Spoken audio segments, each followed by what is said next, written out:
Assalamu alaikum yebobe Windere TV on calminama bandirabam onon kala e mbadi koktidindi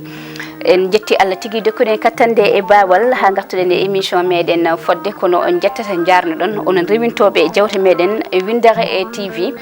dum non min bawa yobde on onon nyaagane cellal dumingal en garti e émission meden fodde no gowden wadde e kala saha taw waranto on dum ko umusiba debbo mo hor fonde cilbumi njaybe hande non gartaten koye tobbere meden sen bi tobbere meden non ko tobbere yanje eden gonno hen edede jonte bennude fof kono en gartat hen woni be ganduda ko resondirbe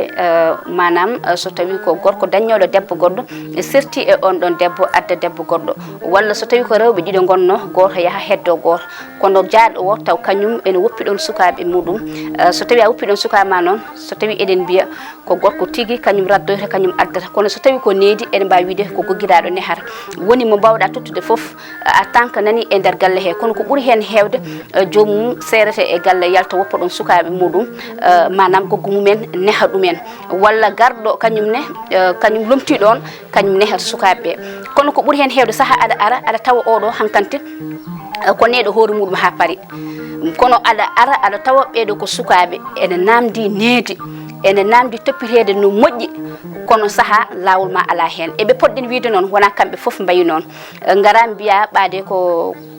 do tawmi dumen annena gadda hasidagal sabu won hen o jejjiten a ara tawa joomu ene sera yalta an ngara lomtoda don sa lomtimo don non bada oyto ko nawle ala natti wonde nawle sabu kanyum yehi ene wawi daña gorko goddo annena aussi ko gorko ma tan gonduda oto wi on don ko nawle wala oto nangir dum nawle nangu sukaabe ko sukaabe ma nangu sukaabe ko sukaabe jom galle ma no nangirda sukaabe ma ni nangora dum en non kono saha kadi dum ne jouer hen nanga sukaabe ma no podda nangir dum en ni beyto sukaabe an nangirta dum en no podda nangir dum en ni parce que ƴewata ben don ko nawle wonno walla aha ko an lumti e suudu yumumen ko podda wadde ko a watta dum kadi ene wadi importance needi cukalel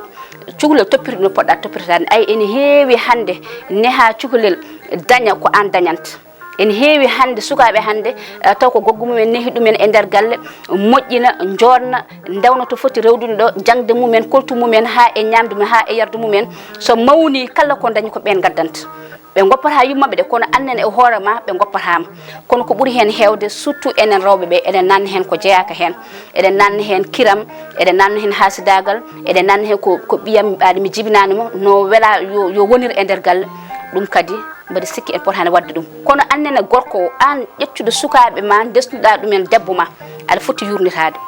aɗa foti andude so tawi ene holti aɗa foti andude so tawi ene ñaama aɗa foti andude so tawi ene yara won hen hay ñamde ene kada ɗumen hay koltu ene kada ɗumen won hen hay lorade sa wi aɗa ñeeɗa ndiyam aɗa loto wiyata ka bonnowo ndiyam nanɗo ha woni leydi kadi kala ko mbaɗɗa sono moƴƴi so moƴƴani so babiraɗo ari wiye ay kaari ko ni waɗa ko ni waɗa ko ni waɗa aɗa rendina ɗumen e bamumen goppen ɗum ɗon moƴƴani saabu annene miijo janggo e jaam ala wawi ummade don goddo ara lomto don so tawi wadi no suka ma tan belatama wadde nangen sukabe ko sukabe meden toppirde no podden toppirta dum en ni de wonno ngande ko cukalel tan jibinama hay goto anda naftoto do jango kodde cukalel kala ko mbadanɗa dum moƴƴude e moƴƴere jejjetta muko ila yawmidina ruttata ngal don teddungal ha timma kono oton jejjitan kala ko mbadda dum e bonande jejjitta ila yawmidina dum non tinnuden e sukabe ko sukabe men ganduɗen tan ko en jibini e ganda naftorto no kewmi widini nangen sukabe no tiidi ganda kadi no nangirɗa ɓiye mo jibinɗa ni nanga ɗum ɓi goɗɗum mo gandanɗa hoore ma kañum koko jibini ene woppi ɗon hen sahaji kadi aɗa hawre mo ganduɗa yummum koko hawre e ladial ne yalti ngara lomtoɗa ɗon no mbimi ni ko ɗon no ɓuuri wonde ɗon ɓurɗa tinnade ni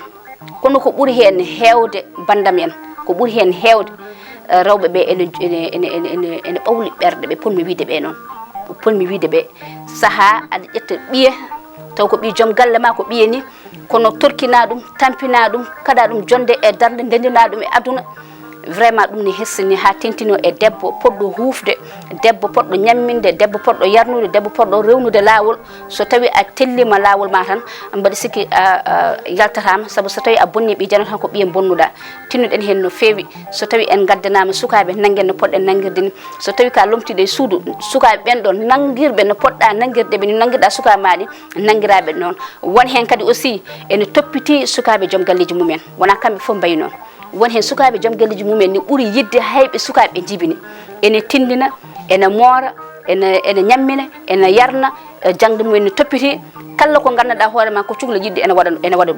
ɗum noon tinnuɗen hen no fewi ha tentino enen rewɓe ko enen bonnata kono ko enen pewnata ko enen jooɗi e galleji ɗi ko enen tan mbawi moƴƴinde galleji ɗi ko enen mbawi fewnude galleji ɗi ɗum nen muñen pewnen galleji ɗi nde wonno sukaɓe so tawi mawni tan so tawi enen jaaha e nafiya banggue goɗo ko ɗon gaddata nafde no fewi ɗum noon bandiraɓe musidɓe tedduɓe ko musiba wonno debbo mo hoore fonde Thily Boumy Ndiaye